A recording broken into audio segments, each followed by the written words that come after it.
Minasan konbanwa. Untuk hari ini kita akan belajar tentang masalah kalimat imperatif. Tapi sebelum kita masuk ke bagian kalimat imperatif, untuk cara pembentukannya seperti apa, sebelumnya pertama-tama kalian harus pahami dulu untuk apa itu kalimat imperatif. Oke, kalimat imperatif. Kalimat imperatif sendiri itu kalau misalkan ditranslasikan dalam bahasa Indonesia itu adalah kalimat perintah. Oke. Kalimat perintah. Kalimat perintah itu yang seperti apa sih? Kalimat perintah itu ya kalimat yang biasa kalian gunakan ya untuk memerintahkan seseorang, yang kalimat yang memiliki power untuk menggerakkan seseorang. Itu adalah kalimat perintah. Oke. Contohnya seperti apa? Misalkan kalimat perintah itu berlarilah. Berlarilah. Oke. Berlarilah. Oke. Kalau dalam bahasa Indonesia sendiri, penambahan lah tersebut itu sudah termasuk ya kayak ibaratnya kayak perubahan kata kerja ya dalam bahasa Jepangnya itu. Nah, jadi seperti itu. Tapi bedanya kalau di Indonesia itu lebih ke penambahan ya, penambahan imbuhan lah itu tadi. Hai. Oke, kalau misalkan di bahasa Jawa itu seperti apa? Kalau di bahasa Jawa itu biasanya seperti lario, mulio, atau pulanglah. Hai, di belakangnya ada o seperti itu. Imbuhannya ada o itu tadi. Nah, tapi kalau di bahasa Jepang itu berbeda. Oke. Berbedanya seperti apa ya? Pertama-tama mungkin dalam segi pembentukan kata ya, dalam segi pembentukan kata itu seperti apa sih? Oke. Yang pertama yang perlu kalian ingat itu adalah mungkin kalian sudah mempelajari perubahan bentuk T itu tadi. Perubahan bentuk T itu yang seperti apa sih? Perubahan bentuk T itu ya simpelnya gini, dalam perubahan bentuk T itu kan kalian sudah mengenal ya yang namanya kata kerja 1, kata kerja 2, kata kerja 3. Oke. Dalam kata kerja 1 itu yang seperti apa? Nah, mungkin kalian mengenali kata kerja 1, contohnya seperti ikimas. Kalau misalkan dalam bentuk T itu tadi berubah menjadi seperti apa? Ite. Hai. Ite. Itu tadi ya. Kalau misalkan kata kerja 2 seperti apa? Misalkan ikimas. Oke, ikimas. Bukan ikimas. Mohon maaf. Mimas. Ya, mimas. Oke.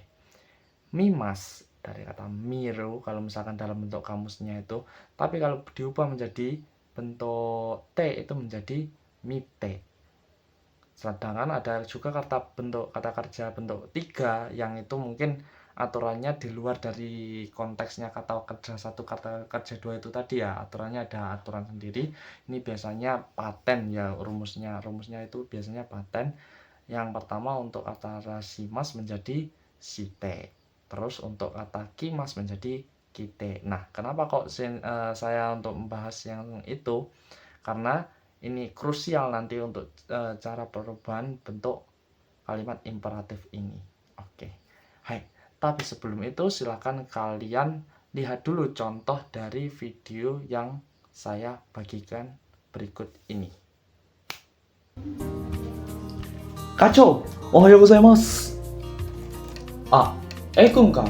おはよう。そういえば A 君、昨日の報告書はまだ書いてなかったでしょうね。じゃあ、今はすぐ書けよ。ほら、笹の言うこと聞いてんの。さっさとやれや。俺はお前の上司だろうが。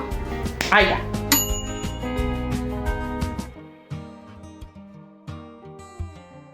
あ、はい、わかりました。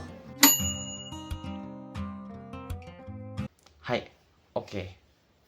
Kalian sudah melihatnya ya itu tadi. Hai, mungkin kalian sudah mengetahui beberapa bagian-bagian mana yang mengandung kalimat imperatif dalam video-video atau video yang telah saya bagikan tersebut. Oke. Mari kita breakdown ya untuk videonya seperti apa. Oke, yang pertama, di situ terjadi sebuah interaksi antara bos dan pegawai. Nah, bos dan pegawai ini ya Ya kan mereka untuk membahas tentang apa?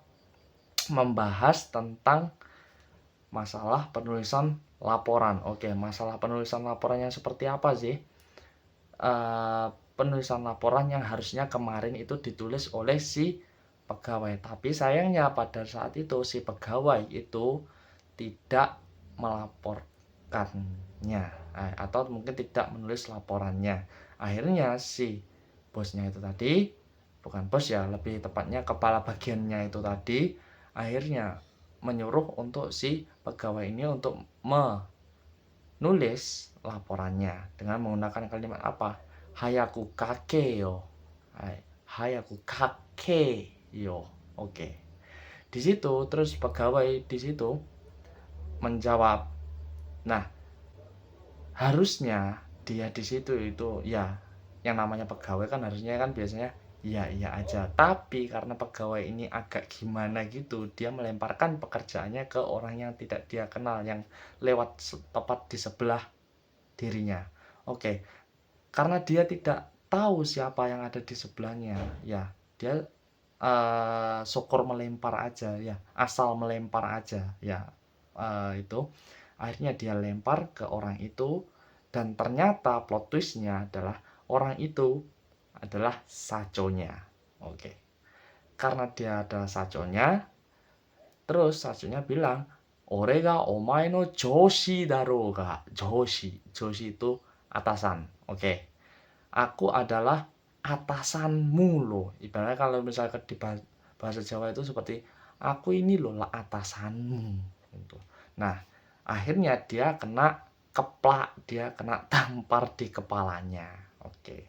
Hai, karena itu atasannya lebih atasan lagi dari kepala bagian itu tadi ya, karena itu adalah sajo atau sajo itu kalau dalam bahasa Indonesia adalah top yang punya perusahaan, kepala perusahaan ya, ibaratnya seperti itu. Ya, itu tadi. Terus itu tadi sudah tahu beberapa bagian dari kalimat imperatif. Salah satunya adalah kake. Oke, kake itu kalau misalkan dalam kalimat imperatif, kalimat biasa itu seperti apa sih bentuk aslinya?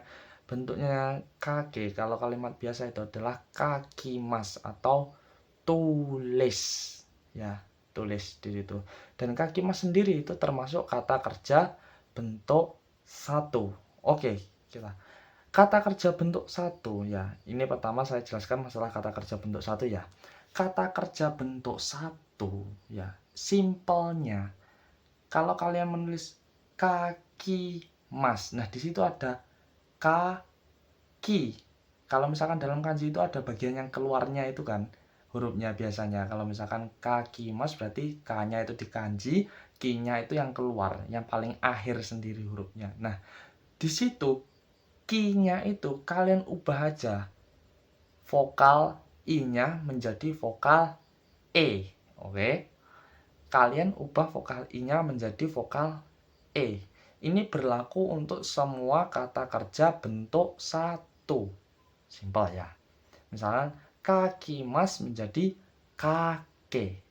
Oke, kalau yang ikimas gimana? Ikimas juga sama, karena i-nya itu yang dikanji, ki-nya itu yang keluar, terus ada masnya kan. Biasanya masnya itu ikimas, jadi ki-nya dengan vokal i itu kalian ubah ke vokal e. Oke?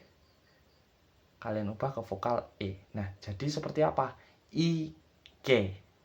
Oke. Jangan ngeres pikiran kalian kalau misalkan bicara IG ya. Hai. Tak ketahui satu-satu kalian. Hai. Lanjutnya, kalau misalkan itu tadi adalah untuk kata kerja bentuk satu ya. Kalau kata kerja bentuk dua gimana? Oke, kata kerja bentuk dua. Pertama-tama kalian sudah tahu kan mungkin daftar kata kerja bentuk kedua. Oke, kalau misalkan di futsukan itu biasanya yang berakhiran dengan ru. Oke. Yang berakhiran dengan ru. Contohnya seperti apa? Miru. Taberu. Oke. Miru sama taberu itu kira-kira perlu diubah ke bentuk vokal e atau enggak? Jawabannya enggak, karena kata kerja bentuk dua. itu punya aturan sendiri. Aturannya apa? Yaitu penambahan ro.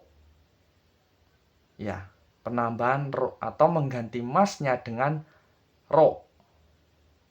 Misalkan apa? Misalkan mimas ya, mimas. Mimas itu menjadi miro. Nah, harusnya ada masnya di situ ya, tapi masnya dihilangkan diganti dengan ro. Miro. Lanjutnya taberu. Tabemas. Masnya kalian hilangkan saja diganti dengan ro. Jadi apa? Tabero. Tabero. Nah, miro. Jadi seperti itu. Hai, itu untuk kata kerja bentuk 2. Terus selanjutnya untuk kata kerja bentuk 3 gimana? Oke. Kata kerja bentuk 3 ini tambah simple lagi dan kalian cuma harus menghafal saja, tidak perlu untuk mengubahnya. Ya, tidak perlu untuk mengubah yang renorno. Hai. Contohnya seperti apa? Kata kerja bentuk 3 itu yang meliputi shimas dan kimas. Sama dengan yang perubahan bentuk T kemarin. Oke, yang shimas itu dirubah menjadi apa? Shimas ini dirubah menjadi shiro. Shiro. Contohnya seperti apa? Misalkan benkyou shiro ya. Benkyou shiro. Omae wa mada baka nan desu kara benkyou shiro. Kamu itu masih bodoh. Belajarlah. Kalau bahasa Indonesia. Kalau bahasa Jawa nih, kon iku sik goblok. Sinawo. Kayak gitu. Hai. Terus yang selanjutnya ada kimas. Kimas. Oke, kimas ini cara ngubahnya seperti apa? Kimas itu diganti dengan koi. Hai. Kakate koya. Nah, pernah dengar kan mungkin dalam anime battle atau apa? Kakate koi. Koi. Kayak gitu. Kerennya. Hai. Oke. Jadi itu tadi koi.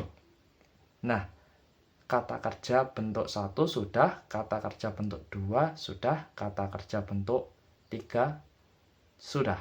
Oke. Mungkin kalau kalian masih ada pertanyaan, nanti silakan kalian tulis dalam kolom komentar. Oke, untuk penjelasannya cukup sampai di sini. Kalau misalkan saya kurang dalam penjelasan, saya mohon maaf. Hai, kalau misalkan kalian ingin subscribe apa ya? Kalau kalian ingin subscribe, silahkan subscribe saja. Kalau misalkan tidak, ya nggak apa-apa. Terserah. Karepmu. Dodemo ii. Ore ga kanke nai shi na. Hai. Dozo.